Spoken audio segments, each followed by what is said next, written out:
乌克兰在哈尔科夫发起了反击，取得的成果和代价是否相称？那么未来战线摇摆的幅度会不会变得更加的剧烈？各位网友，大家好，我是刘小飞。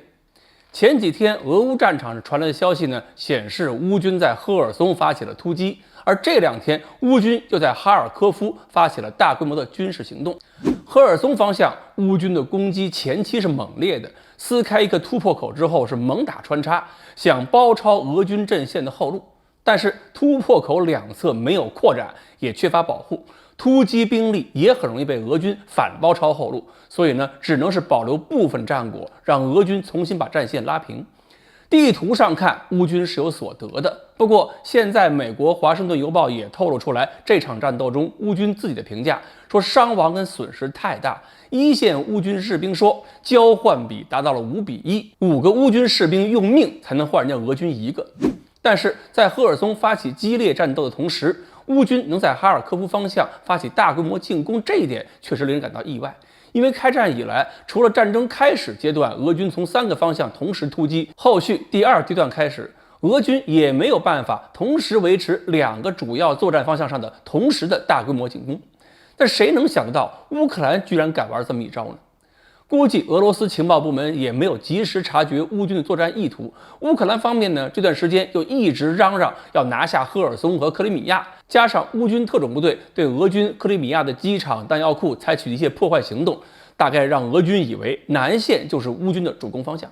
而顿巴斯方向呢，俄军主力在休整状态，一些关键地点，比如说巴拉克利亚，是民兵在把守，导致乌军在哈尔科夫的进攻推进幅度就比较大，并且在突破口两端迅速的进行扩展，形成了比较稳固的桥头堡，甚至要威胁到19姆俄军侧后的后勤补给线了。所以这次进攻显得相对轻松，看上去乌克兰是获取了战场的主动。另外，美国《纽约时报》还报道，俄罗斯正在向朝鲜采购几百万枚榴弹炮跟火箭炮炮弹，所以有人判断是不是俄军的弹药不足了。不过俄军方面马上予以否认，因为双方的媒体，不管是《纽约时报》还是今日俄罗斯，战时宣传都有心理战的目的。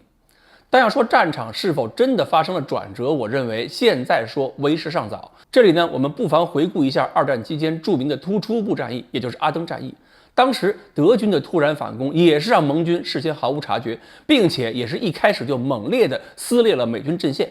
第1天出手就让美军2个团投降，一度还包围了美军的101空降师和其他部队，最终让美军损失的是19000多人，给美军重大打击。但是最后盟军完成调整部署之后发起反击，吃大亏的还是德军，让德国通过这次战役快速消耗了最后的储备。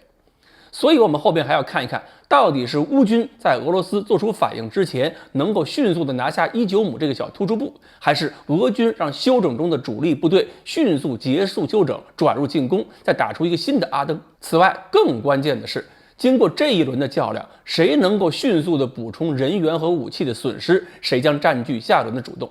前几天开会的时候呢，一些解放军老专家还提醒我说，俄军不会让自己的战略储备靠近或者低于红线，否则北约会有足够的底气给俄罗斯施加更大的政治压力。那么这种情况下，俄罗斯如果真的从朝鲜获取了炮弹、各种弹药，也不能简单的视为库存不足，有可能是为了发起下一轮的大规模军事行动，事先积累更厚实的家底。毕竟俄军缺少精确制导炮弹，战术上更多依靠弹幕大面积铺地毯。而乌克兰方面的消耗能不能快速的补回来，就要看美欧能不能够提供足够的精确制导炮弹了。因为美欧提供的弹药数量不够的话，就必须用质量优势提高每门炮和每发炮弹的使用效率，